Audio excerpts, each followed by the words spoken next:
warahmatullahi wabarakatuh. Waalaikumsalam warahmatullahi wabarakatuh. Innal hamdalillahi nahmaduhu wa nasta'inuhu wa nastaghfiruhu wa na'udzu billahi min shururi anfusina wa min sayyiati a'malina may yahdihillahu fala mudhillalah wa may yudlilhu fala hadiyalah. Asyhadu an la ilaha illallah wahdahu la syarikalah wa asyhadu anna Muhammadan abduhu wa rasuluh. Allahumma shalli ala sayyidina Muhammad wa ala sayyidina Muhammad. Allah Ta'ala fi kitabil karim walladzina jahadu fina lanahdiyannahum subulana wa innallaha la ma'al muhsinin. Qala Nabi sallallahu alaihi wasallam kullu ummati yadkhulunal jannah illa man aba ila wa may ya'ba ya Rasulullah. Qala man ata'ani dakhala jannah wa man asani faqad aba. Apa maqala Nabi sallallahu alaihi wasallam. Jadi segmen kita kali ini adalah 6 sifat. Nah, jadi taklim pagi ini dibagi menjadi 3 sesi. Allahu Akbar. Yang pertama adalah khalaqo tajwid Al-Qur'an. Pertama dibacakan tentang fadilah Al-Qur'an. Maksud dibacakan fadilah Al-Qur'an supaya kita ini semangat belajar Al-Qur'an dan baca Al-Qur'an. Kemudian selanjutnya dilanjutkan dengan khalaqah tajwid Al-Qur'an, membenarkan makhrajul huruf dan tajwid Al-Qur'an supaya lebih bagus. Jadi ketika keliling itu tadi baca 10 surat terakhir itu kata ulama, di dalam 10 surat ini itu mencakup semua tajwid bacaan Al-Qur'an. Sehingga 10 ini diperbaiki. Kalau 10 ini sudah diperbaiki, maka nanti mulai dari Al-Fatihah, Al-Baqarah itu nanti bacaan Al-Quran kita akan pas. Maka itu terus diulang-ulang 10 terakhir surat Al-Quran. Itu kenapa kok kita ini 10 surat Al-Quran yang dibaca? Karena di dalam 10 surat itu kata ulama itu mencakup semua daripada hukum makhrajul huruf maupun daripada tajwid Al-Qur'an. Itu. Jadi ketika kita keliling baca itu bukan untuk ini yang paling bagus, ini yang paling enggak bagus, itu bukan. Tapi untuk saling membenarkan, saling belajar ya, bukan saling membenarkan, tapi saling belajar khalaqat tajwid Al-Qur'an. Lebih bagus lagi kalau ada ustadz yang membimbing, yang memang sudah ahlinya. Kayak kemarin ada Ustadz Tatang itu kan, gak taunya bismillah salah semua, ro-nya aja masih salah, ro-nya aja salah gitu. Kemudian sesi selanjutnya dilanjutkan dengan namanya ta'lim kitabi.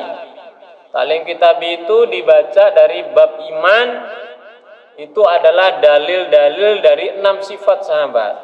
Ada iman kepada Allah, kepada Rasulullah SAW, di situ ada cinta kepada Nabi SAW, kemudian ada sholat khusyuk wal hudu, ada ilmu mu'azzikir, hadis-hadisnya, kemudian ada ikramul wal muslimin dan hadis-hadisnya, kemudian ada ikhlas sunniyah, kemudian ada dakwah wa tabligh, khuruj fi sabilillah dan keutamaan-keutamaannya.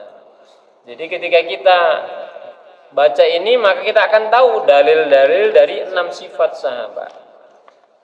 Kemudian ditutup dengan muzakarah 6 sifat. Muzakarah 6 sifat ini terbagi jadi 2 juga. Ada namanya targhibiyah. Targhibiyah itu menerangkan bagaimana 6 sifat. Kalau muzakarah 6 sifat itu satu-satu. Muzakarah 6 sifat diulang-ulang, dihafal. Tapi kalau targhibiyah ini lebih kepada penjelasan daripada 6 sifat. Gitu. Kalau kita pergi ke Nizamuddin India, New Delhi sana, itu lebih kepada targhibiyah. Jarang tentang muzakarah. Mereka ketika muzakarah 6 sifat itu langsung kepada poinnya.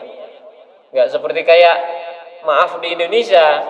Nah, di Indonesia seperti anak TK, 6 sifat, 1, 2, 3. Mereka enggak langsung iman itu apa, cinta kepada Nabi itu apa, sholat itu bagaimana, ilmu ma'azikir bagaimana, ikramul muslimin bagaimana, akhlaknya bagaimana, keikhlasan kepada Allah bagaimana, kemudian dakwah dan tabligh dan pengamalannya.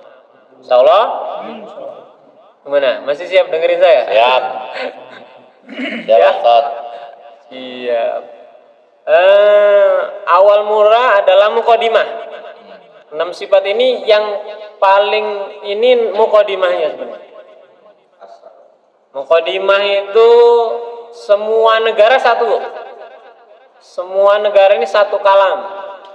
Muqaddimahnya Allah Subhanahu wa taala meletakkan kebahagiaan, kejayaan, kesuksesan hidup manusia, dunia dan akhirat hanya dalam amal agama yang sempurna.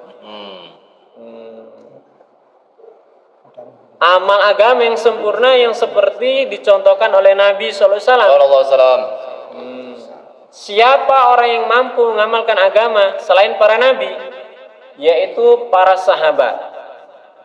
Para sahabat ini baik kalangan laki-laki maupun wanita, mereka ini telah berhasil menyempurnakan agama dalam diri-diri mereka. Sehingga Nabi sampaikan, kalau kamu mau lihat Al-Quran berjalan, lihatlah para sahabat.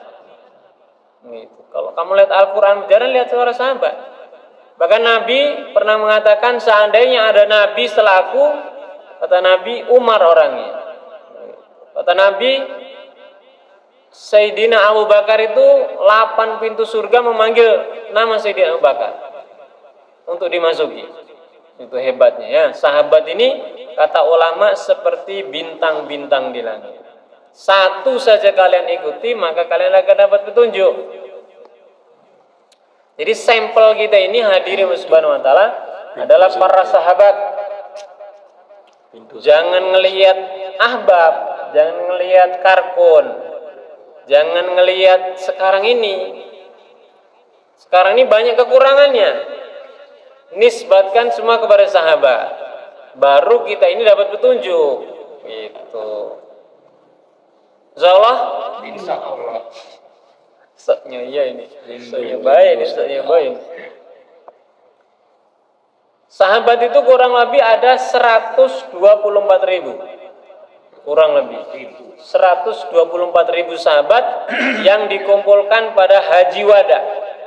Penutup haji ketika itu, terakhir haji Rasulullah SAW. Itu dikumpulkan ada kurang lebih 124.000 sahabat. Sahabat yang utama ada 313 yang hadir pada saat perang Badar. Mereka inilah sahabat-sahabat Nabi yang Nabi sampaikan, seandainya mereka setelah perang Badar itu buat dosa dan kesalahan mereka diampuni semuanya. Tuh, perang Badar, hebatnya ahli Badar itu. Ahli Badar itu 313 sahabat, itu lawannya 1.000 orang. Orang kafir ketika itu. Saking mulianya sahabat 313 ini, mereka ini dimuliakan dengan diturunkannya 5.000 malaikat, termasuk pimpinan malaikat, yaitu Jibril alaihissalam. Padahal satu malaikat Jibril alaihissalam itu kalau cuma lawan 1.000 orang kafir udah cukup, kalah semuanya. Tapi Allah menurunkan 5.000 beserta panglimanya malaikat Jibril itu untuk memuliakan sahabat. Ya, insyaallah memuliakan sahabat. Kata Pak Yai Zuiron, malaikat yang mulia, yang paling mulia adalah malaikat yang datang pada saat perang Badar itu. Termasuk yang paling mulia adalah Jibril alaihissalam. Itu untuk memuliakan para sahabat. Maka para ulama mengatakan, kenapa para sahabat begitu dimuliakan, bisa mengamalkan agama secara sempurna? Karena mereka ini, kata ulama, memiliki 6 sifat diantaranya yang mulia. Sahabat itu mulia, bisa mengamalkan agama secara sempurna dalam kehidupan mereka, karena kata ulama mereka ini punya 6 sifat diantaranya yang mulia. Sifatnya banyak, tapi dirangkum menjadi 6 sifat sahabat. Kalau kita umat akhir zaman ini memiliki 6 sifat sebagaimana 6 sifat sahabat, maka kita pun akan mudah mengamalkan agama. Ini hadirin subhanahu wa ta'ala. Apa sifat sahabat yang mulia itu? Yang pertama, yakin kepada kalimat thayyibah la ilaha illallah Muhammadur Rasulullah. Yang kedua, salat khusyuk wal khudu. Yang ketiga, ilmu ma'a zikir. Yang keempat, ikramul wal muslimin. Kelima, tasihuniyah. Keenam, dakwah wa tabligh, khuruj fi sabilillah. Kata ulama, la ilaha illallah itu seperti ruh. La ilaha illallah seperti ruh, Pak. Gimana kalau tubuh kita ini nggak punya ruh? Bangkai berarti ya. Jadi 6 sifat itu seperti tubuh kita ini. La ilaha illallah itu seperti ruh kita. Muhammadur Rasulullah itu seperti jasad. Jasad nih Muhammad Rasulullah. Ya kan? Jasad itu seperti Muhammad Rasul seperti jasad. Salat itu di badan kita ini seperti kepala. Nah, dalam hadis mafhumnya bahasanya orang yang nggak sholat itu ya seperti nggak punya kepala, ya kan? Nggak punya kepala. Kemudian yang ketiga, ilmu ma'azikir itu ilmu itu seperti mata untuk melihat mana yang benar, mana yang salah. Itu ilmu. Ilmu itu dibagi dua kata ulama, ilmu fadail dan masail. Fadail tentang fadilah, masail bab fikih segala macam. Fadail itu ilmu fadail seperti telinga, ya, seperti telinga, dengar. Masail seperti mata untuk melihat. Kemudian zikir ini seperti napas. Zikir ini seperti napas. Orang yang tidak berzikir di sisi Allah seperti orang hidup dengan orang yang mati. Perumpamaan orang yang berzikir kepada Allah dengan orang yang tidak berzikir kepada Allah seperti orang yang hidup dengan yang mati. Ikramul muslimin itu seperti tangan, nolong orang, Pak. Ikram, memuliakan sesama muslim, bantu sana, bantu sini. Kemudian tasyuniyah, ikhlas suniyah itu seperti pencernaan. Untuk dicerna, mana yang baik jadi daging, yang buruk jadi kotoran. Amal baik jadi kebaikan dalam tubuh kita, amal buruk jadi dosa. Dakwah itu seperti mulut. Maka kalau kita dakwah ini ngomong, Pak, jangan diem aja. Dakwah itu ngomong, komunikasi. Dakwah wa tabligh.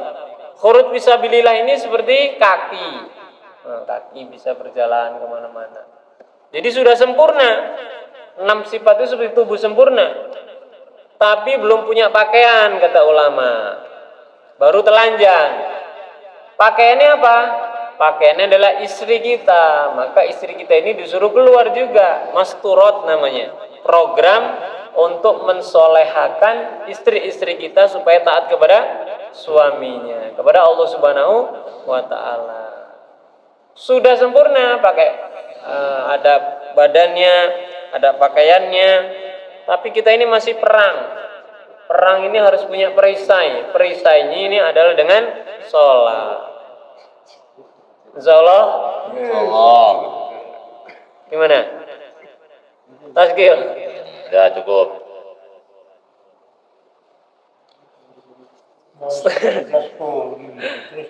Lanjut ya? Lanjut. Ini belum sampai Sunan Kalijogo ini. Nanti terakhir ada Sunan Kalijogo. Boleh. Bang Ustadz Putra. La ilaha illallah. Sifat pertama, la ilaha illallah Muhammadur Rasulullah. La ilaha illallah itu la ilah, itu kalimat nafi. Illallah itu kalimat isbat. Nafi dan isbat. Menafikan semuanya hanya kepada Allah Subhanahu wa taala. Menisbatkan, masukkan semua kepada Allah Subhanahu wa taala. Selain Allah, Allah itu Khaliq yang menciptakan. Selain Allah itu yang diciptakan. Diciptakan, Pak. Allah Khaliq, Allah Malik, Allah Razik, Allah Sami, Allah Basir, Allah Ali. Dunia sementara, akhirat selama-lamanya. Kita ini hamba Allah, hidup di bumi Allah, numpang dengan Allah Subhanahu wa taala, diberi rezeki oleh Allah Subhanahu wa taala.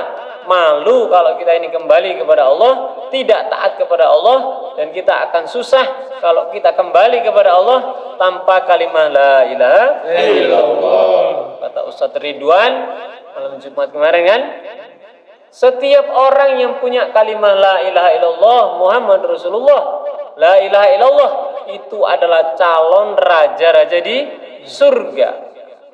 Dapat jaminan pasti masuk surga. Tapi kalau dia kurang imannya, lemah amalnya, nanti dicuci dulu di dalam neraka. Maka orang-orang kafir ketika itu, kata Ustaz Ridwan, ngejek orang muslim. Kamu ini dulu kan Islam, nggak nggak seperti saya. Apa manfaat muslim kamu ini, Islam kamu, kalau kamu ujung-ujungnya masuk neraka bareng saya? Maka Allah Subhanahu wa taala mendengar percakapan ahli neraka ini, penduduk neraka ini. Maka orang Islam ketika itu yang punya kalimah la ilaha illallah diangkat oleh Allah Subhanahu wa taala, dimasukkan, dikeluarkan dari neraka, dimasukkan ke sungai kehidupan, air kehidupan. Jadi sebelum Nur Haya, Ainul Haya. Nah, dimasukkan ke dalam Ainul Haya ini, dicuci dulu, dimasukkan ke dalam surga. Maka orang kafir mengatakan, ya Allah, coba dulu saya masuk ke dalam Islam, katanya. Maka dia akan menyesal. Tapi ahli neraka ini, orang Islam ini, di dahitnya ini ada tertulis stempel Jahannamiyun, orang yang pernah masuk neraka. Maka mereka ini malu. Padahal itu bukan untuk menghinakan orang itu, kata ulama, tapi untuk memuliakan mereka. Mereka ini diangkat derajatnya dari neraka, dimasukkan ke dalam surga. Kemudian Allah dengan kasih sayangnya menghapus stempel Jahannamiyun itu. Mereka ini akhirnya senang-senang selamanya di dalam surga. La ilaha illallah. Jadi iman kita ini, kata para nabi, bedanya diri kita ini dengan para sahabat. Mereka ini Pak hidup di dunia ini, tapi seolah-olah mereka ini sudah berada di akhirat. Gitu, sudah berada di akhirat. Surga neraka itu terlihat depan mata mereka. Seorang sahabat radhiyallahu anhu sedang sholat, rukuknya itu sepanjang malam. Ketika ditanya, kenapa kamu rukuk sepanjang malam? Kata sahabat yang rukuk sepanjang malam itu, ketika saya rukuk, saya ini melihat surga di depan mata saya. Saking asiknya melihat pemandangan surga, sampai saya ini rukuk sepanjang malam. Ini sahabat. Sahabat itu melihat akhirat itu di depan mata, dan mereka ini membohongkan perkara yang nampak. Itu bedanya sama kita, Pak. Kalau kita ini hari ini percaya dengan yang nampak. Kalau sahabat itu matanya itu dibohongkan. Yang nampak sekarang ini dihilangkan dengan sahabat. Yang tidak nampak itulah yang aslinya, kata sahabat. Kubur itu pasti. Kalau dunia ini nggak pasti. Ya, Ustaz ya, dunia ini nggak ada yang pasti.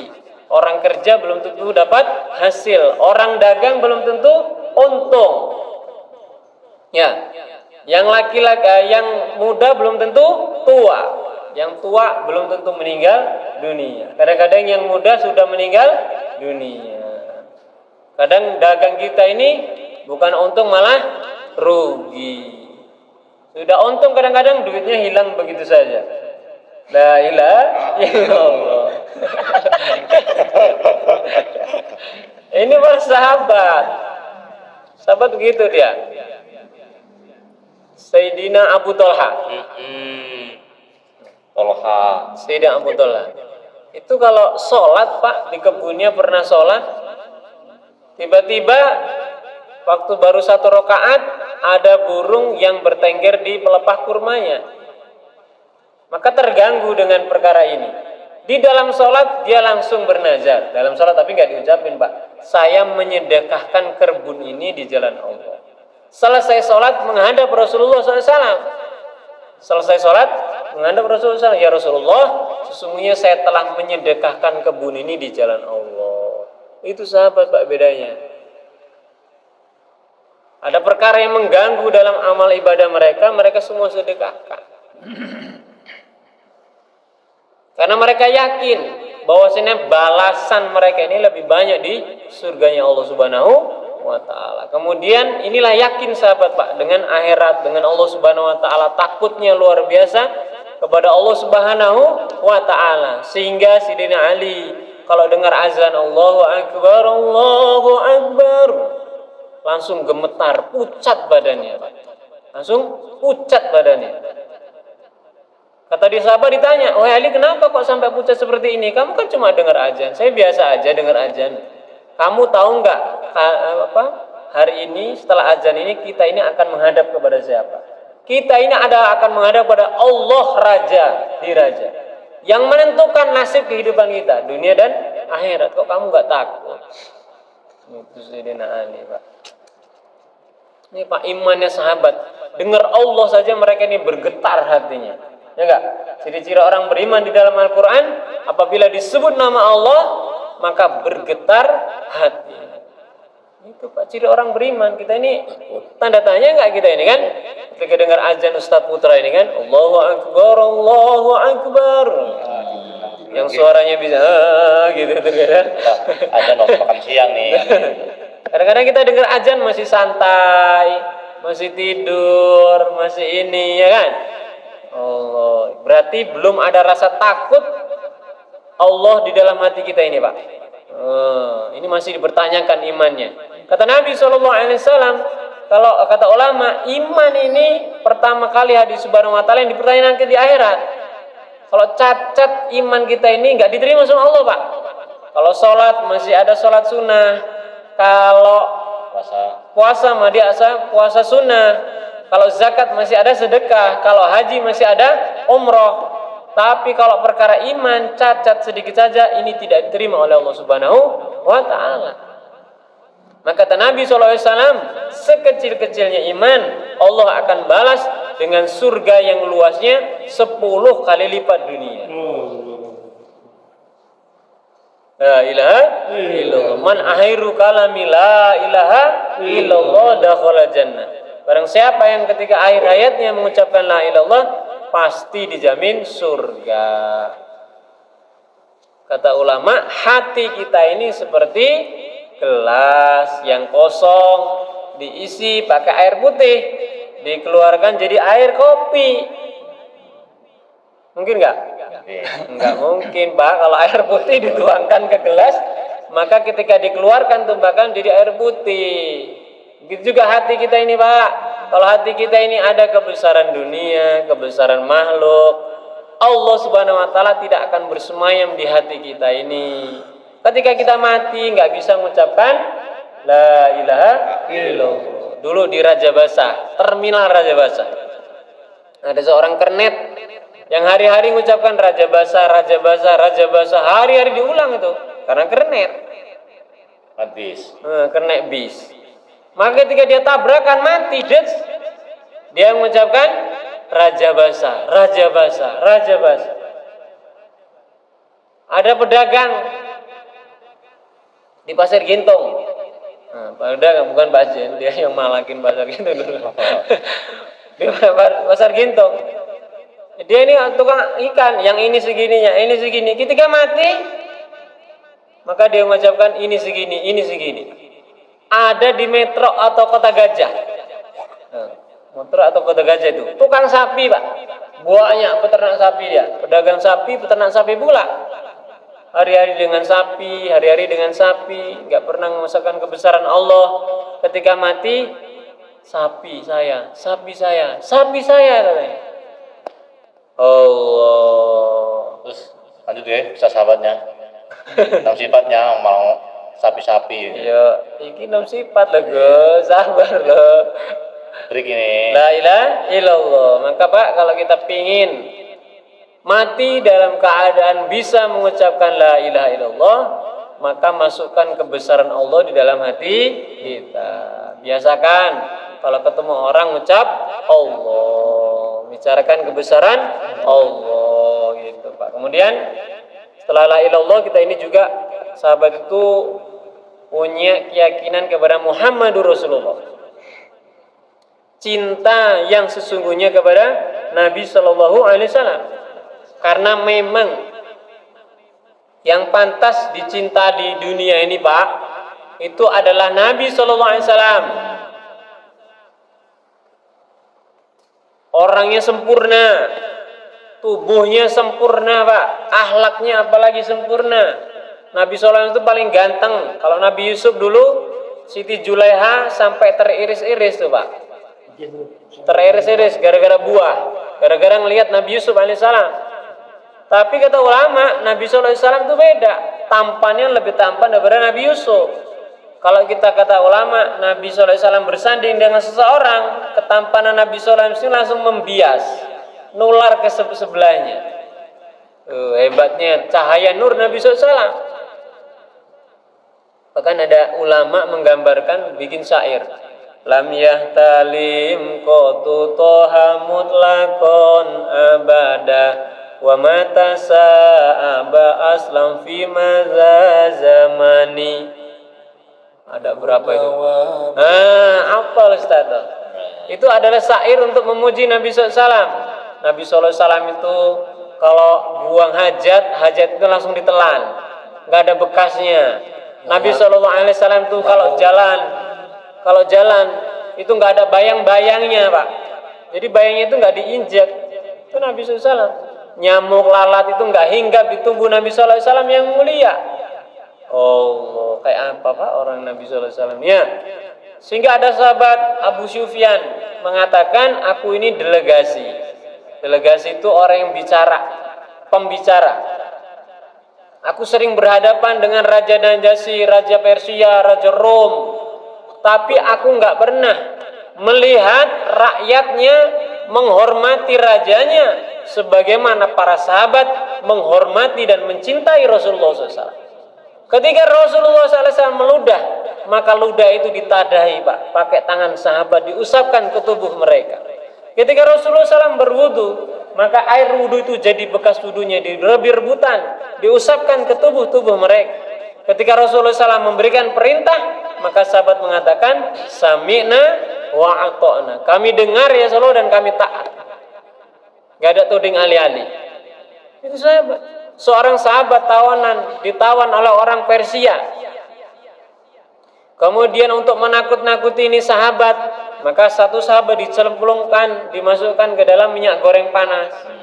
Gak mempan. Dimasukkan lagi ke kuali yang panas, air mendidih. Gak mempan juga. Yang ketiga kalinya, sahabat ini semuanya dipenggal. Maka sahabat ini menangis. Sahabat itu menangis. Maka orang Persia ketika itu mengatakan, oh itu sahabat sudah mulai goyah imannya. Sudah mulai goyah imannya. Mengatakan, maka didekati orang Persia itu, apakah kamu rela Rasulullah SAW digantikan tempatnya dengan tempatmu ini? Maka sahabat itu mengatakan, jangankan Rasulullah SAW ini terpenggal, tersiksa seperti aku, tertucuk duri saja kaki Rasulullah SAW aku tidak tega melihat. Oh, ini Pak, hebatnya sahabat itu, cintanya. Bagaimana keadaan sekarang kita ini? Ngidupin sunnah, malu kita ini Pak ya. Ngidupkan sunnah, malu. Padahal Rasulullah SAW sabdakan, man ahya sunnati faqad ahabani wa man ahabani kana ma'i fil jannah. Barang siapa menghidupkan sunnahku, sungguh ia cinta padaku. Barang siapa cinta kepadaku, maka akan di surga bersama. Kullu ummati yadkhuluna al-jannah illa man aba, kata Nabi. Qila wa man ya'ba ya Rasulullah? Qala man ata'ani dakhala jannah wa man asani faqad aba. Semua umatku akan masuk surga, kata Nabi SAW, kecuali yang enggan. Sahabat bertanya, siapa yang enggan itu ya Rasulullah? Siapa yang menghidupkan sunnahku, dia yang cinta kepadaku dan masuk surga. Yang tidak menghidupkan sunnahku adalah dia yang enggak. Bagaimana Pak? Insyaallah siap menghidupkan sunnah Nabi? 5 menit lagi Tat. Bagaimana? Insyaallah ya kita menghidupkan sunnah Nabi ya, cinta kepada Nabi. Insyaallah minimal kita ini bersolawat kepada Nabi. Solawat ke Nabi jangan pelit Pak, cuma 100, 200. Kalau bisa 1000. Itu kisah orang Turki ketika masa Turki Utsmani kan. Dia punya hutang banyak. Dia punya amalan setiap hari 1000 solawat sebelum tidur. Diberi mimpi langsung datang Rasulullah. Ucapkan salam kepadaku Raja Hamid ketika itu. Dan sampaikan bahwasanya kamu nu punya utang kepadaku, kata Rasulullah. Dan kamu harus membayarnya melalui orang ini. Dia datang ke raja itu. Ya kan kisahnya? Datang, wahai raja, kamu nu punya utang kepadaku. Maka dia heran, raja, kamu siapa kok saya punya utang kepadamu? Saya ini bermimpi dengan Rasulullah, kamu tuh suruh bayar utang saya. Asbab 1000 salawat sebelum tidur. Ini kita jangan pelit Pak dengan salawat. Kalau kita bersolat ke Nabi dibalas 10 kali Pak. Allah. Daripada kita ini mengucapkan yang nggak jelas-jelas kan, mending salawat kepada Nabi Sallallahu Alaihi Wasallam. Kemudian dari Subhanahu Wa Taala, kita juga harus senantiasa sholat, menjaga sholat, karena pertama kali amal yang akan dihisab adalah sholat. Kalau sholatnya baik, maka amal yang lain baik. Kalau sholatnya rusak, maka seluruh amal akan rusak. Sebagaimana Pak Haji sering bilang, Pak Haji ya, wasta'inu, gimana Pak Haji? Wasta'inu bisabri wassalah fa innaha lakabiratun 'alal khosi'in. Innaha illa 'alal khosi'in. Carilah pertolongan Allah dengan sabar dan salat. Sungguhnya salat itu berat kecuali orang yang khusyuk. Ini hadir Subhanahu wa taala. Sahabat bagaimana salatnya? Dulu ada namanya Ala Adrami. Itu ketika beliau ini mengejar pasukan musuh sampai ke lautan Bahrain. Dikejar orang kafir tuh, lari dia di depan lautan Bahrain. Maka dia ini sholat 2 rakaat tasbih, tahmid dan takbir ketika itu lautan Bahrain diseberangi dengan sahabat Ala Adrami tanpa menggunakan kapal, langsung pakai kakinya dan kudanya. Bahkan kuda mereka ini kakinya nggak basah sedikit pun terpecik air. Ini Pak, sholat sahabat itu dapat mendatangkan pertolongan Allah. Bahkan ada seorang wanita baru masuk Islam, datang ke Madinah. Ketika di Madinah ada penyakit, mati anaknya. Maka dia sholat 2 rakaat ketika itu, minta kepada Allah, ya Allah, jangan kau malukan aku di depan kaumku yang masih kafir. Gara-gara aku masuk Islam, anakku mati, meninggal dunia. Ya Allah, hidupkanlah kembali anakku. Hidup anaknya Pak. Itu sholatnya sahabat. Allah. Hari ini bagaimana dengan kita Pak? Penyelesaian masalah dengan masalah, pegadaian. Selesaikan masalah tanpa masalah, gitu. Ya kan kita hari ini aja menyelesaikan masalah dengan pegadaian, dengan selesai masalah tambah masalah, gitu kan.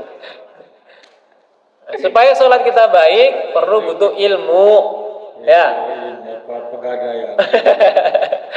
Butuh ilmu, ya kan. Maka datangi ulama, datangi ustadz. Sholat itu kan ada rukun-rukunnya tadi ya. Bagaimana cara niatnya yang baik, mengangkat takbir, mengucapkan takbir yang baik, takbiratul ula ya tadi ya, yang baik bagaimana, kemudian al-fatihahnya bagaimana, al-fatihah kita perbaiki Pak Haji, hurufnya, makhrajul hurufnya. Dulu pernah Ustadz Ahmad pernah bilang, kalau iyanya ketika iyyaka na'budu wa iyyaka nasta'in, ya-nya tidak ditasdid, tidak dipanjangkan 2 harokat, maka kata Ustadz Ahmad, saya pernah dengar, itu bukan kepada mulah kami minta menyembah dan kepada mulah kami minta pertolongan. Jadi kepada mataharilah kami menyembah, kepada matahari lah kami minta pertolongan. Maka kita pentingnya kita benarkan kepada ulama, distorkan Pak, bacaannya itu distorkan. Kemudian senantiasa berzikir kepada Allah Subhanahu wa taala dalam setiap saat dan keadaan. Sayyidina Abu Hurairah itu setiap hari istighfarnya paling dikit 100. Dia pakai tali kain diikat-ikat, dibundul-bundul, diikat, dipintal-pintalan, jadikan 100. Jadi minimal setiap hari 100 istighfar. Itu Sayyidina Abu Hurairah. Gimana dengan diri kita? Kita banyak istighfar ya Pak ya. Istighfar ini kata ulama menyelesaikan masalah. Kemudian kita ini sahabat itu juga punya akhlak yang sempurna. Ikramul muslimin, akhlak yang sempurna. Sahabat itu rela kelaparan demi sahabatnya. Padahal dia perlu. Pada perang Tabuk, sahabat ada 3 yang sedang kritis. Perang Tabuk itu ketiga orang kritis, maka mau ditolong sama sahabat yang lainnya. Ketika mau dikasih minum sama sahabat yang satu ini dengar sebelahnya kehausan juga, maka dia walaupun ketika itu mau mati kehausan, dia mengatakan itu sahabat satu tolong dulu. Maka sahabat yang kedua ketika mau ditolong, mau dikasih minum, dengar sebelahnya sahabat satu yang kehausan mau mati juga. Maka sahabat yang mau mati dan kehausan mengatakan, yang kedua, itu kasih sahabat saya yang sebelahnya. Sebelahnya ketika mau ditolong, akhirnya meninggal dunia. Balik kedua sudah meninggal dunia, ketiga pun meninggal dunia. Ini sahabat Pak. Nggak ngambil keuntungan dari seorang muslim sedikit pun. Bahkan rela mereka ini diberikan semuanya demi kawannya, demi sahabat. Masya Allah, la ilaha illallah. Itulah akhlak sahabat Pak. Memuliakan saudara muslimnya. Bagaimana? Insyaallah. Kemudian kita ini juga sahabat menurut sahabat yaitu ikhlas. Amal kita ini jangan pernah niat untuk perkara dunia. Bahkan sahabat itu mereka ini takut kalau amal-amal mereka ini dibalas di dunia. Ketika zaman Sayyidina Umar, kejayaan Islam mulai berjaya, 2/3 dikuasai orang Islam. Maka Sayyidina Umar menangis. Kenapa menangis wahai Khalifah Amirul Mukminin? Maka Umar mengatakan, aku khawatir kalau amalku ini dibalas di dunia. Nanti di akhirat aku nggak punya apa-apa. Ini sahabat Pak. Mereka ini takut kalau balas di dunia. Beda dengan kita ya. Sholat duha biar rezekinya lancar, dibalas di dunia. Gitu kan? Apa-apa untuk dunia. Jangan hari Subhanahu wa taala. Kita hari Subhanahu wa taala sebagai sahabat ikhlas mencari doa Allah. Kemudian sifat sahabat yang terakhir yaitu dakwah wa tabligh khuruj fisabilillah. Mereka ini paham harta, diri, waktu mereka ini untuk agama Allah, untuk memperjuangkan agama Allah. Apa maksud dakwah ini? Yaitu islah diri, bukan untuk memperbaiki orang, bukan untuk memperbaiki kaum, bukan tetangga kita, istri kita, anak kita, tapi untuk memperbaiki diri kita sendiri supaya baik. Kalau diri kita baik, insya Allah lingkungan akan baik, keluarga kita akan baik. Hari Subhanahu wa taala sebagaimana Sunan Kalijogo mengatakan, yen kali ilang gedunge, pasar ilang kumandangi, wong wedok ilang wirangi, wong lanang ilang wibawani. Enggal-enggalo siro topo lelono, jajah deso milang kori, ojo pati-pati bali, sak durungi patang sasi, sak durung entuk wangsete sang yang widi. Kata Sunan Kalijogo, kalau kamu sudah 4 bulan, dapatnya apa? Mabur tanpa lar, meletik tanpa cutang, digdoyo tanpa aji-aji, saktri mandraguna tanpa aji-aji. Lupa saya. Insyaallah. Nah, nanti kalau pengen tahu terjemahannya datang ke Pramuka. Subhanallah bihamdi, subhanallah bihamdika, asyhadu an la ilaha illa anta astaghfiruka. Ya man lahu al-jah 'inda Allah, innal musii'ina qad